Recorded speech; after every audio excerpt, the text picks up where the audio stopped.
Bienvenue à cette revue hebdomadaire des marchés boursiers Cachemire du dimanche 18 janvier 2026.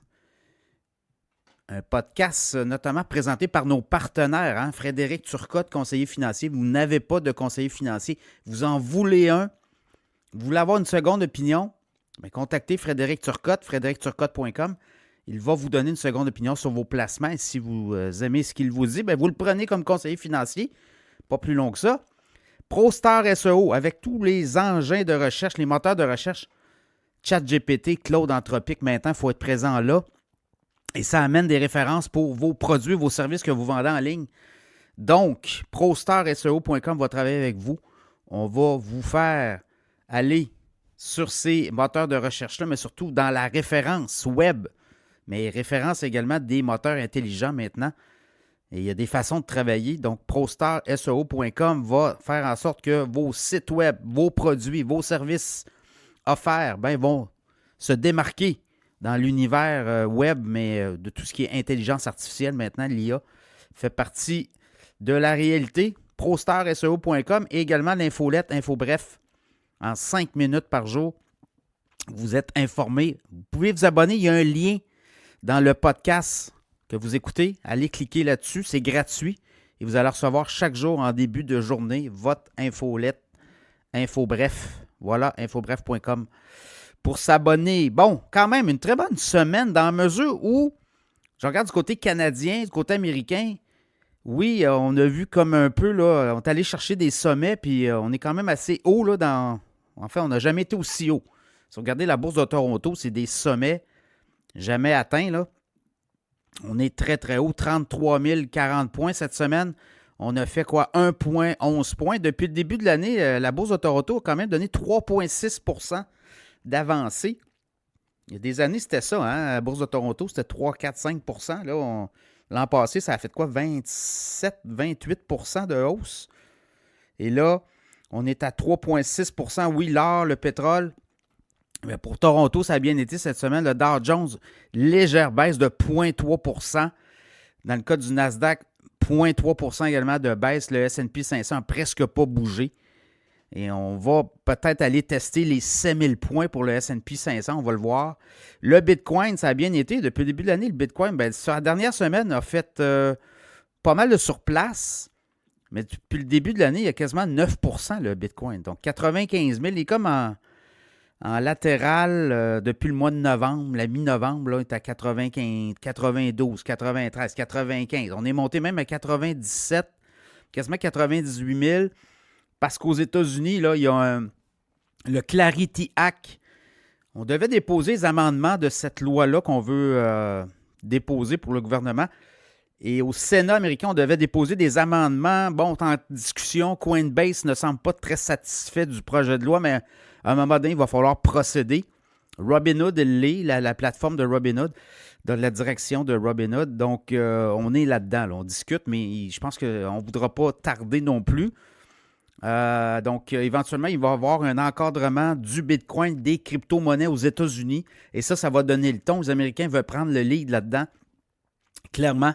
Et on va encadrer le Bitcoin. Et il y a quand même des gros joueurs qui attendent, là, dans l'antichambre. Je regarde Morgan Stanley ont déposé cette semaine là, des prospectus auprès de la SEC. On veut se lancer dans les ETF Bitcoin, Solana, entre autres.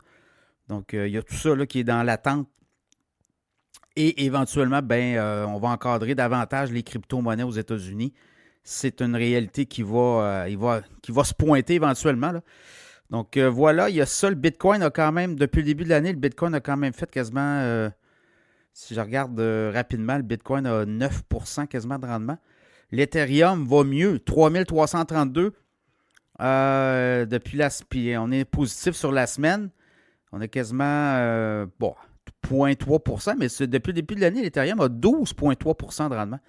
Donc, on était à 2967, on est rendu à 3332. L'or a fait du surplace cette semaine. Oui, on est allé chercher un 4650. Là, on est à 4596 US l'once d'or. On était à 4588 en début de semaine. Ce qui s'est passé notamment pour l'or, on est allé chercher des sommets. Mais l'histoire aussi là, Trump, l'Iran ne veut pas intervenir, tout ça. La géopolitique, ça a monté très haut, puis là, ça redescend tranquillement. Même chose pour le pétrole. Le pétrole qui a quand même, cette semaine, le WTI, a commencé la semaine à 59,42. Avec l'histoire de l'Iran, possiblement intervention américaine, ça a monté à 62,22. Et Trump a dissipé tout ça. Ça redescendait à 59,32 autour d'eux. L'argent aussi, hein, je vous ai parlé de l'or, là, mais le métal, l'argent, lui, il continue de monter. Il était à 84 en début de semaine, à peu près, là. Il est à 90,04 $, mais il est allé chercher pendant la semaine là, les 92 $ US, l'once d'argent. Donc voilà, c'est un peu ça, là. On a quand même très bonne semaine. On va le voir. Lundi, les marchés boursiers aux États-Unis sont fermés. Martin Luther King Day. Par contre, mardi, là, beaucoup de géopolitique aussi, là. Trump qui menace pour le Groenland les pays qui vont s'opposer à ce qu'ils prennent le contrôle ou à tout le moins qui revendiquent le passage dans le Grand Nord canadien, dans le Grand Nord de l'Europe aussi. C'est un peu ça aussi, là. C'est vraiment des plaques tectoniques. Alors, ça va être les États-Unis et les alliés, dont le Canada, contre le reste du monde. C'est un peu ça qu'on voit là, se dessiner des gros blocs. La Chine d'un côté, la Russie de l'autre. Et les États-Unis qui veulent reprendre leur place. Donc, voilà, c'est ce qu'on voit aussi. Ça semble peut-être mener, puis vous l'avez vu avec Mark Carney en Chine, ce qu'on voit, c'est que tout le mondialisme, là, les grandes ententes bilatérales, ça semble être de côté, ça, puis on va y aller avec vraiment stratégique. Vous nous achetez notre bœuf, du canola, poisson, les fruits de mer, puis on va acheter des voitures électriques. Donc, on va peut-être négocier comme ça davantage à la pièce des ententes plutôt que d'y aller à large et d'ouvrir les marchés complètement. Donc, c'est peut-être ça aussi là, qu'on voit se redessiner à l'horizon. Et c'est pour ça que les Américains parlent peut-être d'abandonner le libre-échange et de revenir là, à la pièce avec des ententes de commerce avec certains pays ou autres partenaires. Donc voilà, c'est un peu ça qu'on a vu, quand même une semaine qui se consolide. On a les résultats financiers, on a eu des résultats financiers, les banques américaines ont très bien fait. Et mardi, à partir de mardi, on va voir ça aussi défiler. Là. On va voir Netflix, United, là, on va avoir beaucoup de résultats financiers sur la semaine. Intel, Procter & Gamble, et l'autre semaine après, on va avoir les grands du web. Les géants du web, les gros joueurs aussi. Donc, on va avoir beaucoup de résultats financiers. Et là, on va être en mesure de voir si on s'atteint une bonne année. Également, Trump aux États-Unis, est-ce que les tarifs vont être illégaux? Là aussi, ça pourrait amener, la Cour suprême devra se pencher. Là, on devait avoir une décision la semaine dernière. On ne l'a pas eu. Est-ce qu'on va l'avoir cette semaine ou la semaine prochaine? La Cour suprême ne dit jamais d'avance lorsqu'elle dévoile des positions, des jugements. On ne le dit pas d'avance sur quoi on va se pencher, là. Donc, éventuellement, si jamais Trump est pris pour rembourser des tarifs, il y a des entreprises à qui on devra rembourser. Donc là, ces titres-là vont peut-être monter, évidemment.